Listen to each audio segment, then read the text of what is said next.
दोस्तों, आज मेरी कहानी में आप सभी का स्वागत है। आज भी याद है जब मैंने अपनी दीदी के साथ पहली बार बो गया था। मेरी दीदी को भी पूरा आनंद मिला था। वह कह रहे थे, भाई बहुत आनंद आ रहा है। दीदी की शादी हो गई है और अब वह अपने ससुराल में रहती हैं। वह दिन भी क्या दिन थे। मैं और दीदी दोनों एक ही क्लास में पढ़ाई करते थे और खूब मौज मस्ती करते थे। दीदी उम्र में 1 साल की बड़ी थी। जब मेरी दीदी 19 साल की हो गई थी तब मैं 18 साल पहले तो नहीं, लेकिन अब मैं जब भी अपनी दीदी को देखता था तो मेरा उनके साथ मिलने का बड़ा मन करता था। ये सब मैं दीदी से खुलकर नहीं कह पाता क्योंकि मुझे थोड़ा डर भी लगता था कि कहीं वह पापा से मेरी शिकायत ना कर दें, लेकिन उनके साथ करने के बारे में कल्पना करके मैं काम चला लेता था। मेरी दीदी थोड़ा कड़क मिजाज की थी। उनकी जितनी सहेली थी सबके बॉयफ्रेंड है, मगर दीदी का कोई बॉयफ्रेंड नहीं था।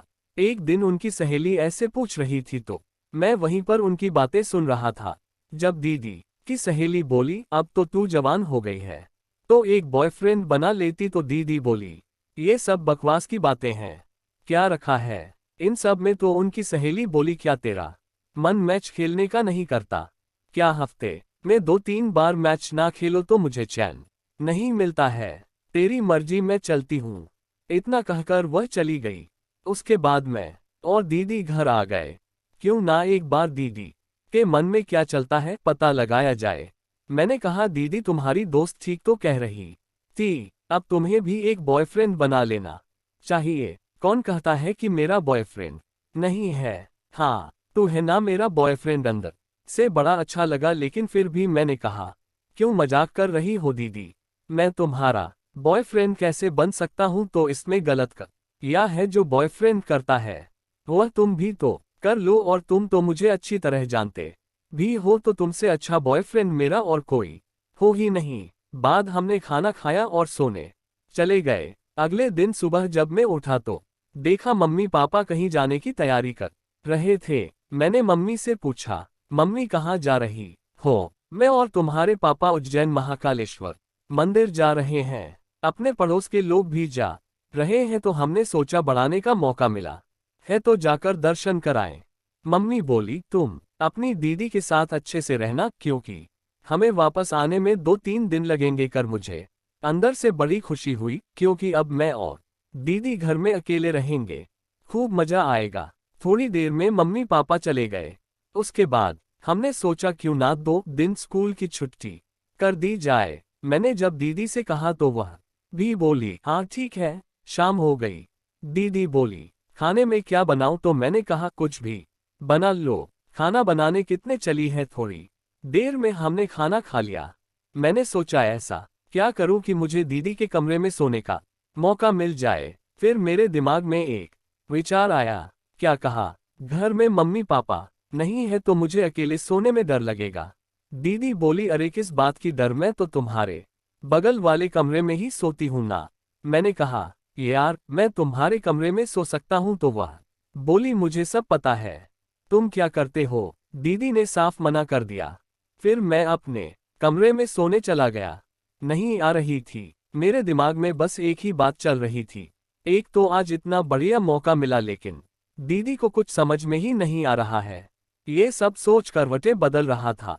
तभी मुझे दीदी के कमरे का गेट खुलने की आवाज आई। मुझे लगा शायद दीदी को भी नींद नहीं आ रही है, लेकिन वह मुझसे कह नहीं रही है। उसके बाद मैं पानी पीने के बहाने दीदी को देखने गया। मैंने देखा दीदी अपने कमरे में नहीं है। तभी मुझे छत के ऊपर से कुछ आवाज सुनाई दी। पता लगाने के लिए मैं धीरे धीरे छत के ऊपर क्या मैं वहां का नजारा देखकर हैरान रह गया।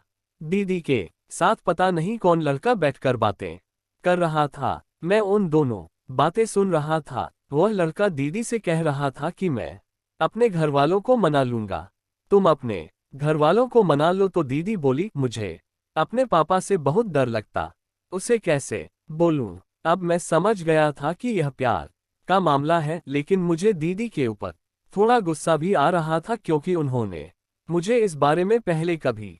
उसके बाद में चुपचाप आकर अपने कमरे में सो गया। सुबह जब मैं उठा मैंने देखा दीदी खूब सज धज के तैयार थी। मैंने पूछा, कहीं जा रही हो क्या? तुम बोली हो, मैं अपने सहेली के यहाँ जा रही हूँ, अभी थोड़ी देर में आ जाऊंगी। मैंने कहा, दीदी मुझे पता है तुम सहेली से नहीं बल्कि अपने बॉयफ्रेंड से मिलने जा रही हो। दीदी से होकर मुझे देखने लगी। मैंने कहा, कल रात जब तुम उस लड़के से मिलने छत पर गई थी तो मैंने देख लिया था। दीदी बोली, भाई ये बात तो मम्मी पापा मत बताना, नहीं तो वह मेरी जान ले लेंगे। मैंने कहा, दीदी अगर तुम मुझसे प्यार करती हो तो यह कोई गलत बात नहीं है, लेकिन अभी अपने ऊपर कंट्रोल रखो। अब तुम जवान हो चुकी हो और उसके बुलाने पर तुम यहाँ वहाँ मत जाओ। एक दिन धीरे से मैं मम्मी पापा को मना कर तुम्हारी शादी की बात करूंगा, लेकिन अभी तुम सिर्फ पढ़ाई पर ध्यान दो। दीदी बोली, ठीक है भाई, तू जैसा कहेगा मैं वैसा करूंगी, लेकिन मम्मी से कुछ मत बताना। उसके बाद दीदी मन लगाकर पढ़ाई करने लगी। मैं और दीदी फिर रात भर क्रिकेट का मैच खेले। दीदी ने कभी भी मुझे मना नहीं किया। मैंने भी मम्मी पापा को उनके बॉयफ्रेंड के बारे में नहीं बताया। तो दोस्तों, ये कहानी कैसी लगी? चैनल को सब्सक्राइब और लाइक जरूर करें। धन्यवाद दोस्तों।